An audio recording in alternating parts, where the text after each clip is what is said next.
안녕하세요. 결혼 4년차 32살 주부입니다. 결혼 1, 2년 차에 보통 아이가 생기던데 저희 부부는 맞벌이를 하느라고 아이를 조금 늦게 가졌어요. 사실 대출금도 더 갚고 저금 상황도 여유로워졌을 때 아이를 가지려고 조심했는데 아이가 덜컥 들어서 버렸네요. 친정엄마도 시어머니도 이 소식에 엄청 기뻐했어요. 내색은 안 하셨지만 은근 기대를 하고 계셨나 봐요. 특히 시어머니가 더 기뻐하셨습니다. 대를 이을 아들이 태어나니 제사를 이어갈 수 있겠다고요.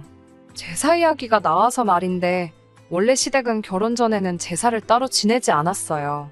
시아버지가 남편이 어릴 적에 일찍 돌아가셨거든요. 그렇게 되면서 자연스럽게 제사가 없어졌다고 하네요. 설령 제사가 있는 집에 시집을 가더라도 저는 제삿날 며느리가 겪는 스트레스 같은 건 사실 걱정도 하지 않았어요. 저희 집도 제사를 지내거든요. 딸만 둘인 저희 집에서 제사는 온 가족이 일을 나누어 하는 행사였어요. 아버지랑 어머니가 아침 일찍부터 음식 준비하시고 저도 도와요. 먼저 결혼한 언니도 형부와 같이 와서 도와주고요. 조금 늦게 오기는 하지만 늦게 온 만큼 제사 준비부터 뒷정리까지 도맡아 하고요. 그만큼 제사는 제가 어릴 때부터 계속 겪어오던 일이었기 때문에 딱히 걱정이 된다거나 하지는 않았어요. 결혼 전에 남편이 우리 집은 제사도 없고 어쩌고 저쩌고 하면서 저보고 시집 잘 오는 거라고 자랑처럼 이야기를 한 적이 있어요. 제사 지내는 게 딱히 어려운 일도 아닌데 제사 없는 집에 시집 온다고 내가 운 좋은 여자라고 생색내면서 자랑까지 할 일인가 생각도 들었습니다. 그런데 남편 말과는 다르게 결혼하고 첫 해에 시어머니께서 이제 며느리도 들어왔으니 제사를 다시 시작해야겠다고 하셨어요. 명절날마다 뭐 조상님들께 크게 하는 게 아니고 돌아가신 시아버지 기일을 챙기고 싶다고 하시면서 제사를 부활시키셨어요. 혼자 사시는 시어머니 집이 작은 편이라서 저희 신혼집에서 제사를 모시겠다는 말을 하실 때는 신경이 쓰이긴 했지만 그래도 얼굴 한번 뵙지 못한 시아버지에게 제가 할 수 있는 며느리의 도리이다 생각하고 넘겼습니다. 말씀드린 대로 명절날에 따로 거하게 지내는 것도 아니고 시아버지 기일에 맞추어 한 번만 지내면 되는 거니 크게 어려울 것도 없었어요. 그리고 시아버지 제사를 모시게 되면서 남편도 저희 집 제사에 가서는 음식 준비며 뒷정리며 먼저 나서서 도와주고 해서 크게 불만은 없었습니다. 첫 해 제사는 정말 정신이 없었습니다. 남편 위로 시누이가 한 명 있는데 애가 둘이거든요. 형님은 애들 본다고 음식하는 거 도와주지도 않았어요. 그런데 애들이 집에서 뛰어다니고 시댁 식구들 온다고 청소해놓은 방이며 옷방으로 쓰고 있는 드레스룸까지 들락날락거리면서 아주 말 그대로 개판을 만들어 놓더라고요. 소리도 엄청 지르고 다니고 애 본다고 일도 안 하는 신우와 아주버님은 아주 TV 앞에 앉아서 아이들 그러고 있는 건 신경도 안 쓰고 놀고만 있더라고요. 제사 끝나고 정리할 때 되면 도와줄 생각은 없고 일찍 집으로 가버리고요. 그래서 그 다음에는 그냥 아이들 어린이집 하원하고 제사 준비가 다 끝나면 와달라고 부탁을 했어요. 애들이 좀 뛰어다닐 수도 있는 거지. 뭘 그렇게 예민하냐며 제 말에 나를 세우기는 했는데 정작 화는 그렇게 내놓고 그 다음해에는 정말 준비가 다 끝나고 제사 시작 전에 꼭 맞춰서 도착하고 제사 끝나면 밥만 먹고 돌아가더라고요. 시어머니가 일찍 오셔서 나물이나 탕국 같은 거 하시고 제가 전이랑 나머지를 준비하니까 사실 그렇게 힘든 건 없었어요. 그런데 정말 해도 너무 아무것도 안 하는 신우가 얄미울 지경이었습니다.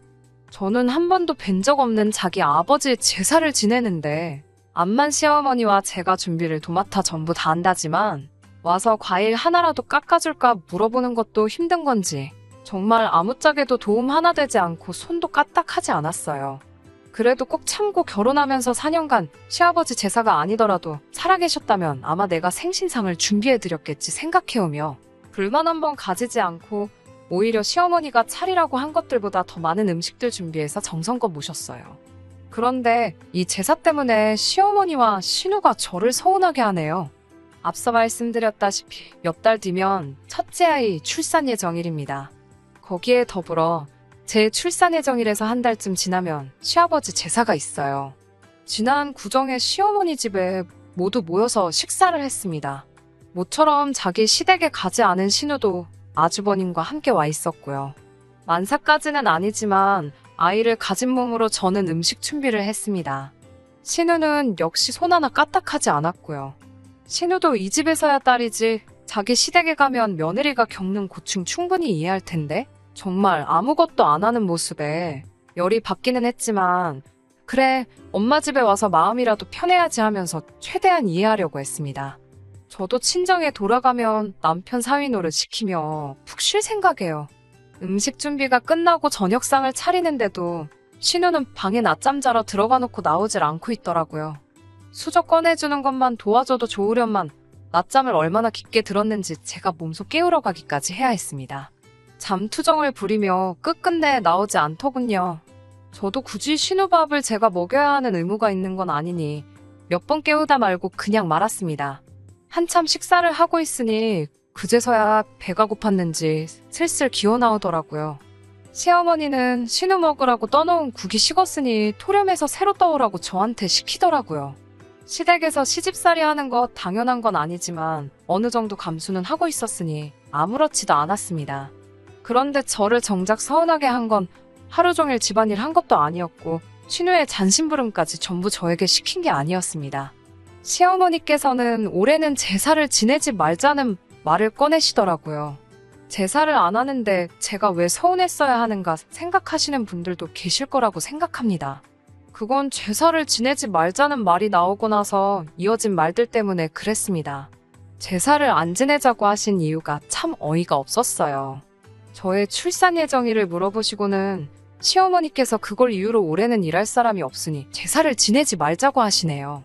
옆에서 남편이 그 말을 듣고 일할 사람이 왜 없어? 라고 물어봤어요. 가끔은 눈치 없는 게 도움이 될 때도 있더라고요. 아무튼 남편 말을 들은 신우가 네 마누라 곧 있으면 출산하잖아 라고 남편의 질문에 대답을 해주더군요. 그 상황에 또 눈치 없는 남편, 우리 땡땡이가 출산하는 게 무슨 상관이야? 엄마랑 누나가 준비하면 되는 거 아니야? 라고 물어보더라고요. 갑자기 평소에는 눈치라고는 하나도 없던 남편이 천재처럼 보이기 시작했어요. 신우는 남편의 반응에 당황을 하면서 자기가 그걸 어떻게 하냐고 대답하더라고요. 남편이 거기서 눈치 없게 계속 파고들었으면 좋았을 텐데 아쉽게도 더 캐묻지는 않더라고요. 대신에 그럼 전 같은 간단한 것들은 사가지고 우리끼리 간단히 지내면 되는 거 아니냐고 되물었습니다. 이번엔 시어머니가 당황해서 그래도 명색이 제사 음식인데 음식에는 정성이 들어가 있어야지 음식 사서 했다가 네 아버지가 오셨다가도 음식 보고 실망해서 왔다가 그냥 가버리겠다는 말로 둘러대시더라고요. 남편은 그 말에 또 그게 무슨 소리냐는 듯이 그러니까 정성이 필요하면 누나하고 엄마가 같이 하면 되는 거 아니야? 하고 되묻더라고요. 남편이 평소 돌아가신 아버지에게 애틋한 마음이 있고 오히려 요 몇 년간 제사 지내면서 참 아버님께 보답하는 것 같아 마음이 좋았었다고 하면서요. 아무튼 남편이 엄마랑 누나가 하면 되는 거 아니냐. 며느리는 어차피 남의 집딸인데다가 우리 아버지가 땡땡이 얼굴 한번 본 적이 있는 것도 아니고 제가 음식 해주는 거는 결국 아버지한테는 모르는 사람이 해주는 거나 마찬가지 아니냐고 되묻더라고요. 그러면 그냥 밖에서 음식 사다가 하는 거랑은 뭐가 다르냐면서요. 남편의 의외의 질문에 두 사람 다 아무 말도 잊지 못하고 덕분에 신우는 괜히 언성을 높이면서 받아치다 보니 명절자리 분위기도 많이 안 좋아졌어요.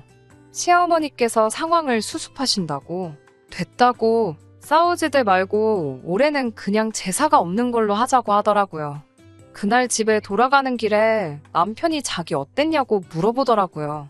평소에 눈치도 없고 자기 의견 못 내는 못 믿어온 성격이었는데 그런 남편이 봐도 제가 출산하는 것 때문에 제사를 안 지낸다는 말이 어이없게 들렸나 봐요. 그래서 아무것도 모르는 척 행동해서 두 사람에게 한 방 먹여준 거라고 하네요. 웬일로 남편이 그런 걸로 저를 다 기쁘게 해주더라고요. 고맙다고 말하고 집으로 돌아왔지요. 그날은 그냥 그렇게 넘어가나 했는데 그날 저녁에 신우한테서 전화가 왔습니다. 저한테 올케는 그 상황에 어떻게 아무 말도 안 하고 있을 수 있냐고 자리에서 언성 높아지고 시언니 시어머니가 곤란해하는 상황이면 아무리 출산 예정이라고 겹친다고 해도 적당히 눈치 보다가 네가 알아서 음식 준비 도울 테니 제사를 지내자고 말 한마디 했으면 되는 게 아니냐고 저한테 따지더라고요.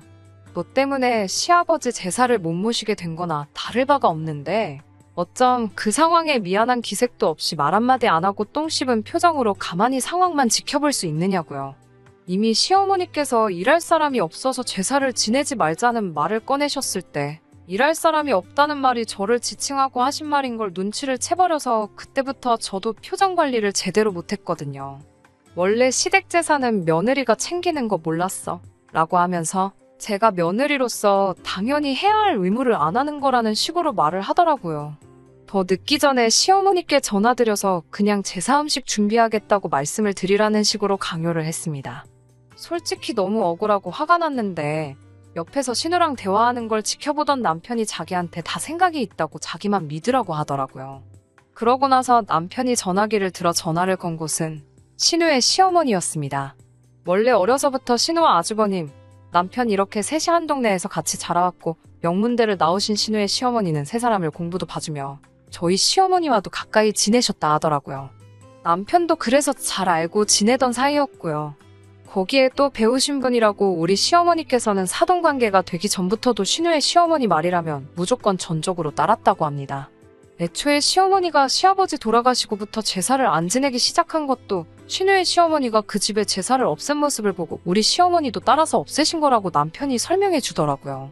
이제 와서 시아버지 제사를 부활시킨 게 자비를 할 수 있는 며느리인 제가 들어와서 그런 건지 아니면 정말 먼저 떠난 남편 기일을 챙겨주고 싶었던 건지는 모르겠지만 말이에요. 남편은 신우의 시어머니에게 신우가 한 말을 낱낱이 말해주기 시작했습니다. 신우의 시어머니는 특히 시댁 재산은 며느리가 챙기는 거라고 말한 신우의 발언에 몹시 불쾌해하시더라고요. 본인이 시집와서 제사를 없애버린 것도 며느리가 혼자서 제사 준비하는 불공평한 구조가 못마땅해서 없앴던 거라고 하더라고요.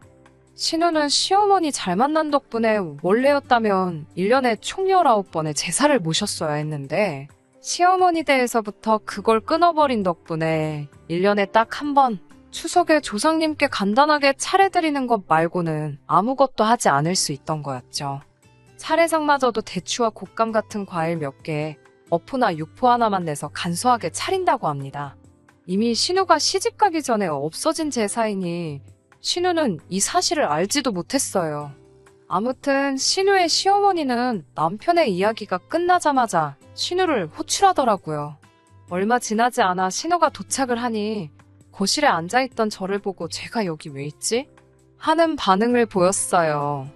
신우의 시어머니는 앞뒤 다 잘라먹고 대뜸 올해부터 우리 집도 제사를 부활시키기로 했다고 폭탄 선언을 하셨습니다. 거기에 마침 신우의 올케인 제가 우리 집에서 제사 음식 준비를 한다고 하니 저에게 제사 음식 준비하는 법이나 여러 가지를 배우라고 하시더라고요. 신우에게는 시어머니지만 어려서부터 선생님하고도 같은 존재셨으니 그 분의 말에 신우는 꼼짝을 못하고 네 하면서 대답만 하고 있더라고요.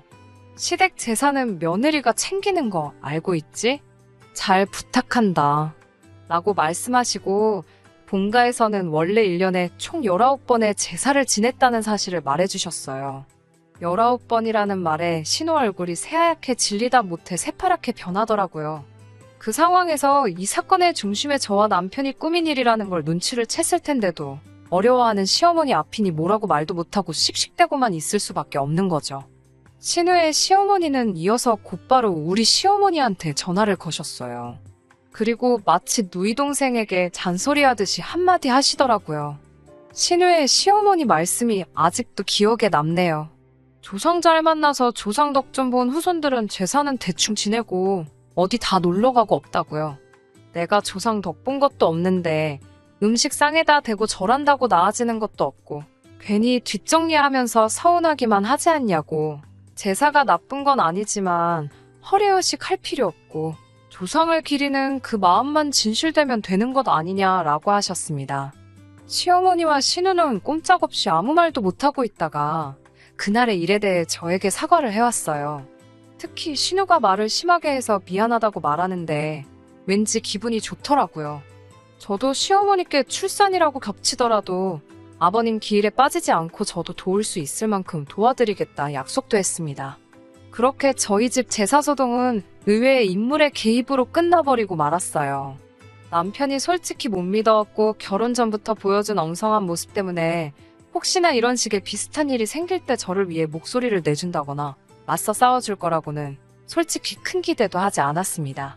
그런데 이렇게 계획을 세우고 일사천리 일을 해결하는데 그런 모습이 참 여우 같더라고요. 아무것도 모르는 것 마냥 관심도 전혀 없다는 듯이 행동했지만 말에는 뼈가 있었고 행동에는 해결책이 있었어요. 남편을 정말 다시 봤습니다. 이번 일을 계기로 솔직히 제사를 더 이상 지내지 않는다거나 하는 건 기대도 하지 않습니다. 그리고 저도 며느리의 도리가 아닌 남편의 배우자로서 사랑하는 남편을 훌륭하게 키워주신 아버님께 올리는 생신상이라 생각하고 앞으로도 절대 귀찮아하지 않고 간소화하지 않고 진수성찬 정성껏 모실 계획입니다. 그게 절 위해 싸워 이겨준 남편에 대한 보답이기도 하겠네요. 못 믿어오면서 믿음직스러운 남편과 오래오래 행복할 수 있게 여러분들도 저희 많이 응원해주세요. 끝까지 들어주셔서 감사합니다. 끝까지 들어주셔서 감사합니다. 오늘의 사연은 여기까지입니다. 구독과 좋아요, 알람 설정 부탁드리고 더 좋은 사연으로 다시 찾아뵙겠습니다. 감사합니다.